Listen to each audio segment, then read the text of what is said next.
Assalamu alaikum and welcome back to our program, The Psychology of Salah, running on Ahlulbayt TV. This is a 10-part series where we are looking at the psychological aspects of the prayer so that we can benefit more from our prayer on our day-to-day basis and inshallah in the long term as well. This is a 10-part series which is loaded up online, so you can access the rest of the programs online on YouTube. And today we are on program number 7. My guest is Brother Ghulam Abbas Lakha, who's going to take us through the stages of the Salah. Assalamu alaikum. Alaikum salam wa rahmatullah. Bismillahir Rahmanir Rahim. I begin in the name of Allah, the most compassionate, the most merciful. Alhamdulillah, by the grace of Allah subhanahu wa ta'ala, we've had the opportunity to consider Salah from a practical psychology perspective, whereby the objective of our discussions are to try and get more from what we're already doing, particularly for those people who are really busy and who may only have 10 to 15 minutes for their prayers. I'm referring in specific to people who struggle for their afternoon prayers because they might be at lunch, they have a short lunch break and they only have a few minutes during which to recite the Salah. Or indeed, parents or mothers who may have small children and only have a certain amount of time. And when we look at Salah through the lens of psychology, what we find is that there is an incredible amount of value that can be gleaned from short prayers. And this is not in any way to discourage long prayers if you have the time, but this is simply to say that even if we have just a limited amount of time, the depth of connection that we can get, the amount that we can drink from this incredible pool can satiate our thirst, can quench our thirst, and can satiate our spiritual hunger that we may come to the Salah with. And the reason why I'm looking at this approach is, from my professional experience in my years as an economist in the financial industry, I was in this situation for many years where I had only a short lunch break, and I would often ask myself, what did I get from that Salah? Because often the process of having to go and pray, find a place to pray, do wudu, and all of that can be quite stressful, particularly when you've had a busy morning, you've got a busy afternoon, and you've only got a certain amount of time. And sometimes when I'd be walking back to my desk after having said my prayers, I would ask myself the question, so what just happened? Did I just exercise a tick box process? Did I just go through that as, I have to do my prayers and I have to do wudu, I have to do azan, iqama, and yes, I go through a mental checklist, yes, I did all of that. But then it raises a practical question of, so what? Yeah. What actually happened in that? Because my niyyah, my objective, the motivation for this was qurbatan Allah, was proximity to Allah subhanahu wa ta'ala. So did I taste any of that sweetness? Or did I simply lose 10-15 minutes of my lunch break? Lose, of course, in inverted commas. Yeah. Now, I asked this question provocatively because that's actually the reality that happens to many people. I discovered that I wasn't the only person who was negligent in this way. And many other people who have the same stresses, particularly for the lunchtime prayer, face the same thing. And that forced me to look more closely at what is available from Salah, not just for the hereafter and our fulfillment of our legal obligations, but really the why of it. Why do we have that legal obligation within Islamic law? What is it that the most compassionate, the most merciful? Allah subhanahu wa ta'ala introduces himself in this way as Ar-Rahman Ar-Rahim well over 100 times in the Holy Quran. And in the opening surah, Surah Fatiha, this is how he introduces himself at the outset, Bismillah, in the name of Allah, Ar-Rahman Ar-Rahim, the most compassionate, most merciful. And in case we missed it, he reiterates it in verse 3. After Alhamdulillahi Rabbil Alameen, he then reasserts Ar-Rahman Ar-Rahim. So then it changes the question. Not that, what did I get from that quick 10-minute Salah, but what was available from that 10-minute Salah. Yeah. And I focus on the 10 minutes because all too often we're told nowadays that, look, I'm too busy to be able to say my prayers in that level that you read about that the great scholars do, because they have the opportunity to spend an hour saying their prayers. I don't.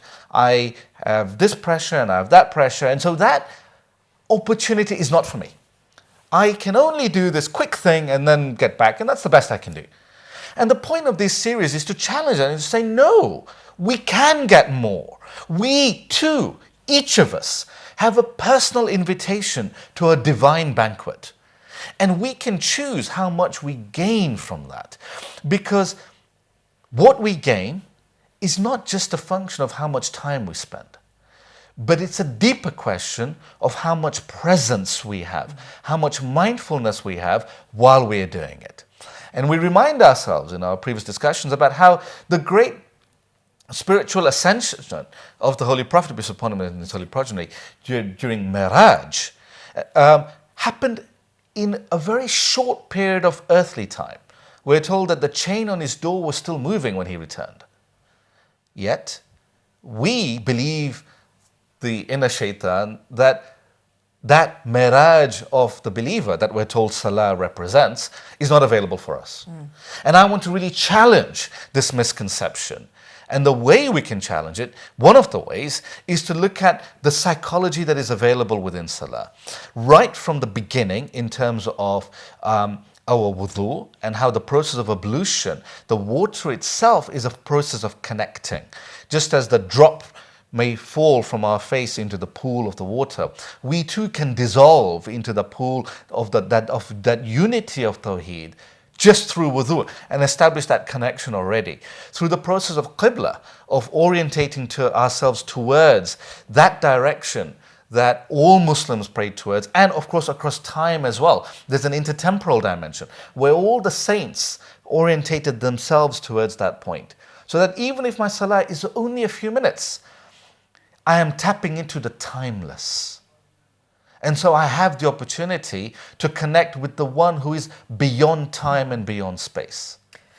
I was just going to say there's some excellent points, because I have had, again, especially young people who are being raised again in the westernized environment, because we've got viewers all around the world, but of course now cultures all around the world are highly westernized. We've got these modern urban cities, stressed environments, and yet they are feeling that their goal, what they would like to attain, is what they have read that this master attained, this great figure, this great scholar attained, and they are asking, how can I attain that as well?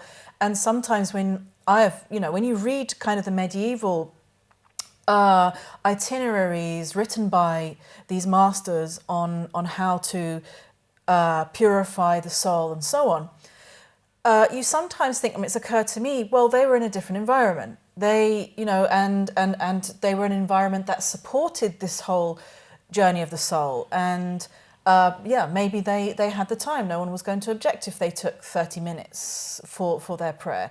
Where are the instructions, where is the guidance for those who are living in pressured, urbanized, environments now? And I think that we don't have enough of that. And it's a good point that you're making. And I think that when the Holy Quran really asserts the importance of Salah as a spiritual vehicle, if we believe that the Quran is a text beyond time and beyond space, so for all people, from the medieval days to the 21st century and beyond, then we need to have our own understanding of these verses. So for instance, if we look at Surah Ankabut, Surah 29, verse 45, it speaks very clearly about the role of Salah in this process of spiritual purification that you mentioned, saying, Inna salata tanha anil fahshai wal munkar, that indeed prayer is a way to purify, to almost to preclude immorality and wrongdoing. Why? Because walidhikrillahi akbar, that this is one of the greatest forms of remembering Allah subhanahu wa ta'ala. So if it is dhikrullahi akbar, then how so? What is it about Salah compared to all the other ways of remembering Allah that makes it so great? I once had a young person say to me, look, why is it important that I should have to follow this prescribed formula of praying in this way, physically, in this direction, with this particular state of ablution, reciting these particular things, bowing, prostrate, when actually I can just connect to God in my own way at my desk, while I'm walking, while I'm driving, and that's my prayer. Why do I have to do this salah at these particular times of the day? And actually, this verse of the Quran answers that in a way by saying that salah is the greatest form of dhikr. All the other things that this person mentioned is valid. Yeah. To remember Allah subhanahu wa ta'ala beyond the prayer mat, that's what the salah facilitates. That's the point of the salah. Yeah. But the salah is the engine of progress and development for the believer because of all the dimensions that it has. And we remind ourselves of the earlier verses that we were looking at, that the Holy Quran provides both as a warning and as a promise. So Surah Ma'un saying, وَيْلٌ لِلْمُصَلِّينَ, woe upon those who pray. That's shocking in a way, that woe upon those who pray. But why? And it goes on to clarify, to qualify that, saying, الَّذِينَ هُمْ عَنْ صَلَاتِهِمْ سَاهُونَ, those who are heedless about their prayers. And I say that with a heavy heart because I was heedless. In my busy professional life, when I was trying to go and say my dhaharas or prayers, in a way I was heedless because I was heedless of what was really available. I attended the banquet, but I was fasting. I didn't actually participate in tasting the fruit that was there because I was so busy thinking about the next step. So when I was doing wudu, I was thinking about where I'm going to pray, which office can I pray in. And then the next step was, okay, so when I'm praying, then I'm going to be thinking about, so what am I going to do when I get back to my desk? Or what do I have to do else during this lunch hour? I was never actually there. And this is where the other verses of the Quran are so important in Surah Mu'minun, which says, قَدْ أَفْلَحَ الْمُؤْمِنُونَ, at the beginning of the surah.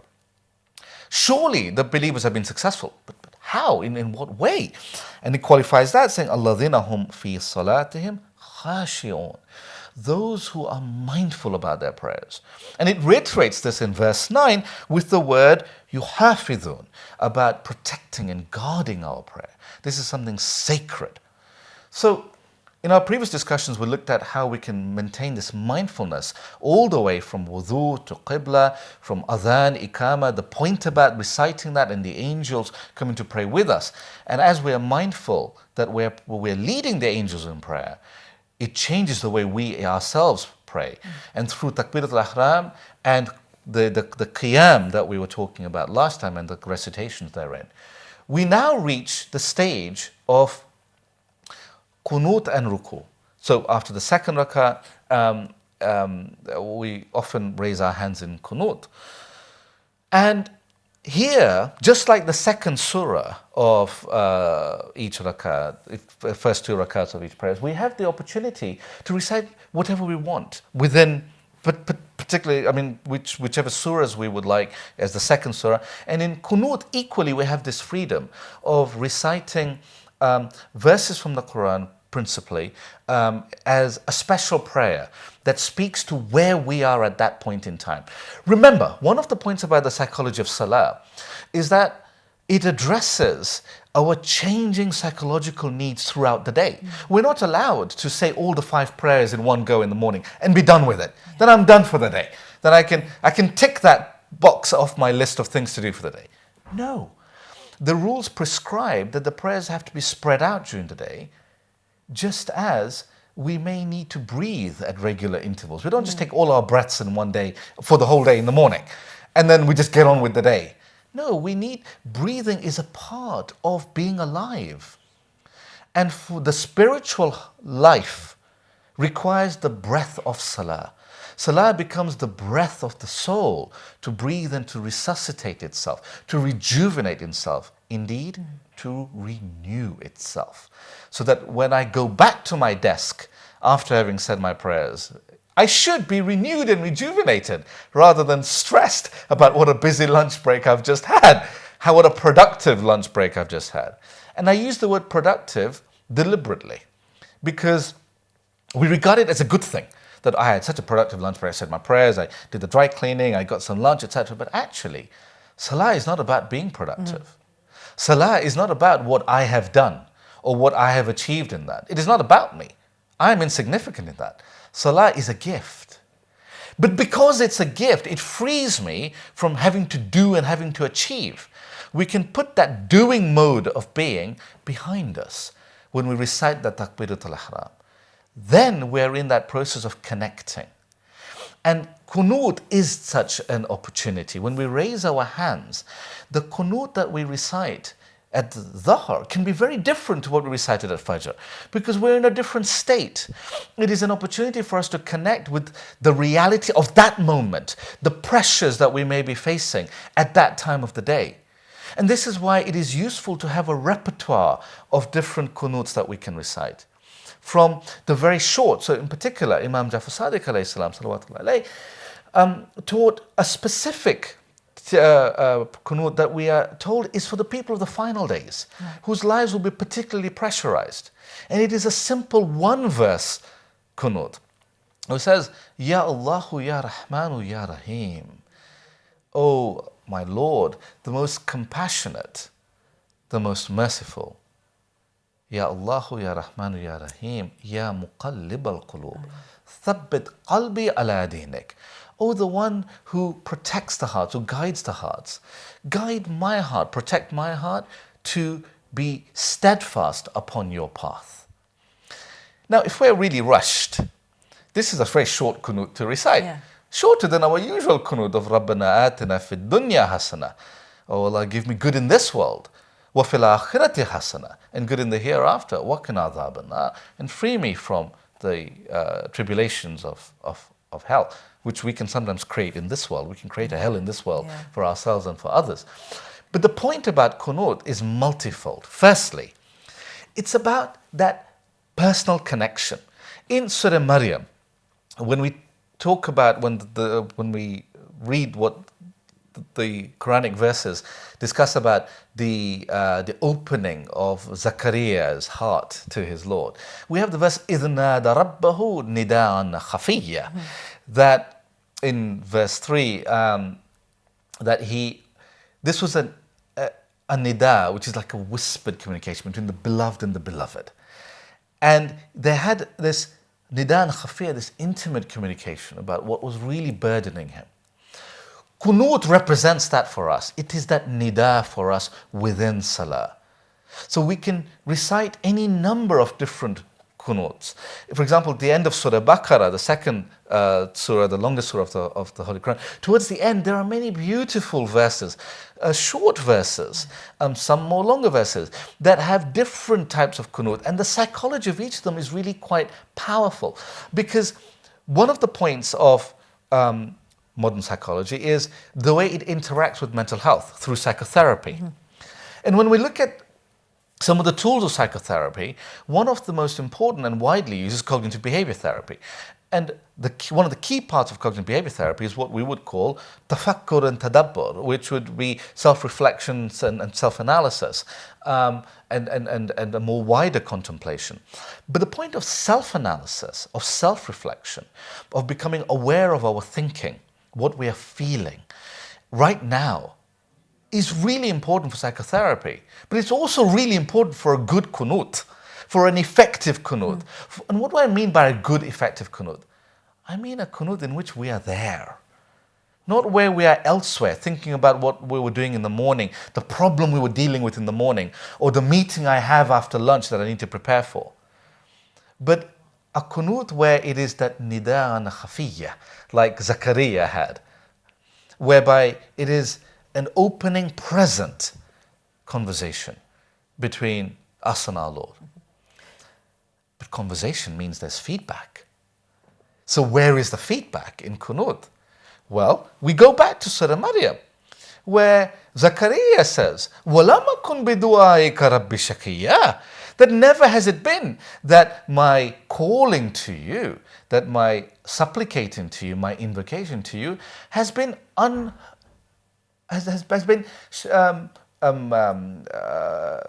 they say unblessed sometimes. Unblessed, but that is a common translation. وَلَمْ أَكُنْ بِدُعَائِكَ رَبِّ شَقِيًّا. But shaqiyya actually is not just about unblessed, it's about a lack of response. Right. Unheeded. That someone says hello to you and you just walk past them. That hello was unheeded in that sense. It was unfulfilled. A request was unfulfilled. And what Zachariah is saying is, never has it been that my prayer has been unfulfilled. By the way, he was praying for a son for many, many years. And But yet he says that it was never unfulfilled. So what is the fulfillment then? So in Qunut, when we raise our hands saying, Rabbana atina fid dunya hasana, oh Allah, give me blessing in this world. Yet I am suffering from the depths of depression, a darkness in the heart, that how some people describe it as a dark cloud. Others describe it in different ways. But when I'm suffering from depression, how can Qunut help me in that time? Well, just the recognition that actually I'm going through a period of darkness and help the sunlight to come through. That hope is important. And there is increasing evidence, particularly from positive psychology and other research endeavors, that the psychology of hope is incredibly powerful for therapeutic purposes. Right. And if you believe that the therapy you're engaged in is going to be effective, what they call plausibility, you're more likely to get measurably better outcomes from your psychotherapy.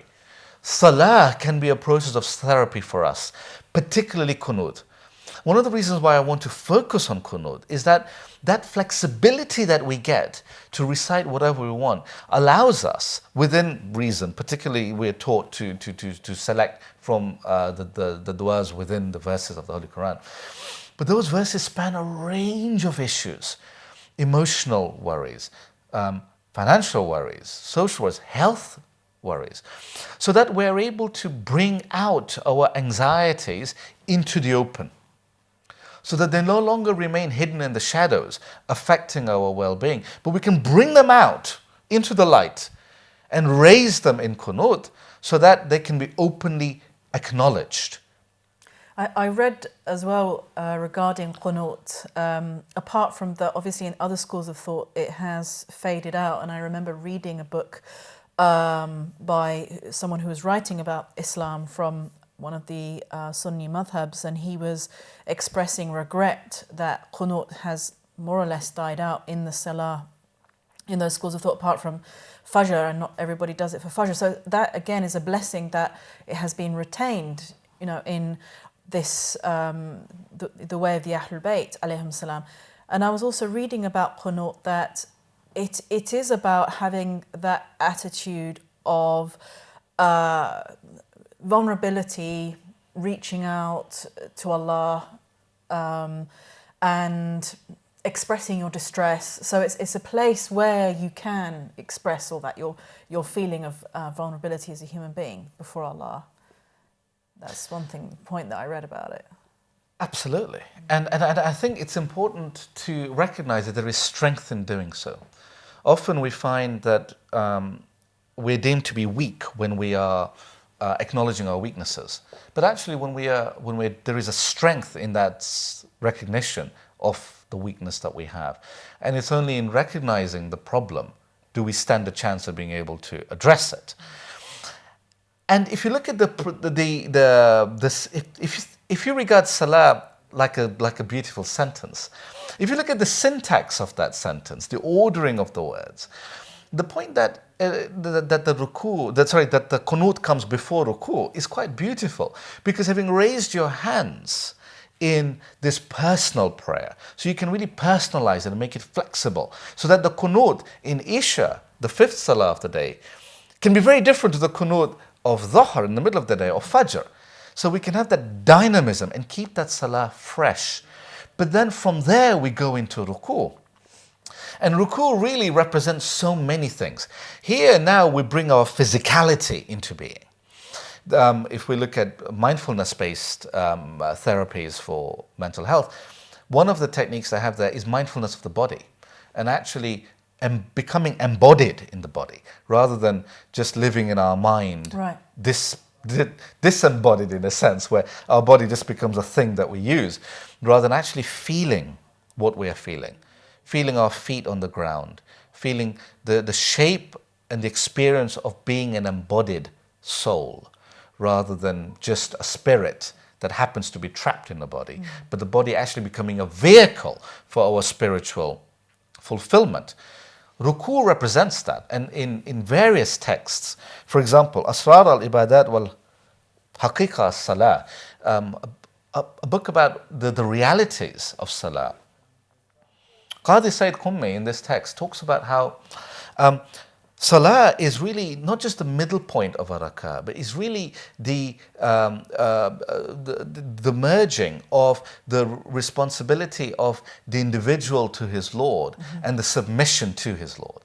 So with responsibility, we stand and fulfill our duty and our responsibility. And in sujood, we're completely surrendered. Ruku is the intermediate point where we are active but in submission. We are bowing and yielding. How many books of spiritual poetry have described the willow tree as it bows and yields to the storm, compared to the oak that may be unyielding and then breaks in the storm?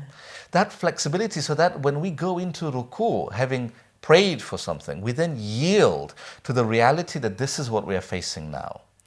But we know we're not alone in that. And so also in these texts of the spiritual aspects, the inner aspects of ruku, we see many things from the Urafa, from the spiritual masters. Firstly, the connection to Surah Fatih. So in our previous discussions, we were looking at why Surah Fatih is so important that we recite it in all the prayers and in the first two rakats of each of them. When we look at the verse, Bismillahirrahmanirrahim, Iyyaka na'budu wa iyyaka nasta'in, that you and you alone do we worship and you alone do we seek help from. That is viewed as the middle point of Surah Fatiha, as in the first half being about Allah subhanahu wa ta'ala and the second half being about the believers' return back to Allah. The ruku is regarded as the middle point of the salah, and in that sense is equivalent to that verse of Iyyaka na'budu. So as we recognize our bowing, but also Iyyaka nasta'in, that we also partly we seek His help in the way we perform that ruku. The how of it is where we need help. And what I mean by that is, we don't just bow just like that. There is a form to that of where the hands go and what happens to the back. In Sirru Salah, in the text Secrets of Salah, it is written that we should be careful about having a straight back in our ruku, because we should be mindful that with a crooked back, we are reflecting the crookedness of our nafs. Now, of course, this is figurative. Yeah. But when we straighten our back, what we are also doing psychologically is we strengthen our resolve. We firm our conviction to doing something, our motivation. With goal setting, physically we can manifest our goal setting by straightening our back, by strengthening our resolve. It links to Dua Kumail, where the master of spiritual psychology, Imam Ali alayhi salam, teaches قَوِّيَ عَلَى خِدْمَتِكَ جَوَارِهِ, strengthen for your service my bodily limbs, my physicality. Yeah. And so also we notice that when we have a straight back in ruku, we get a much better stretching of the back and the back of our legs as well. So there is actually a massage aspect of ruku. And when I was talking to a consultant orthopedic surgeon about, we were having, there was a majlis on the subject, and he came to me afterwards and said, actually, as he was saying that as an orthopedic surgeon, he recommends a ruku as a way of particularly for the elderly who may not be able to engage in other physical activities, as a really good opportunity to just strengthen limbs and to get the joints moving in the right way, particularly the back. So we need to think about having a straight back in ruku, not just for our physical well-being, but also to remind ourselves about the purpose of that salah. And if in that quick 10-minute salah at work, I just straighten my back and in that process yield and seek help, it reminds me of what I can do when I get back to my desk. Yield to the reality, to the challenges I may be facing, bow to them, but be strong in facing them, knowing that I'm not alone. So I can be re-strengthened and re-empowered, yet modest and humble in the way I engage with that. Just as water can be very powerful, but is very flexible and flowing with the challenges and obstacles that it encounters. So that the combination of kunut and ruku can serve as 2 points in the salah to allow us to connect to that invitation of mindfulness of salah that the Quran recommends and promises the ultimate objective of success of قَدْ أَفْلَحَ الْمُؤْمِنُونَ.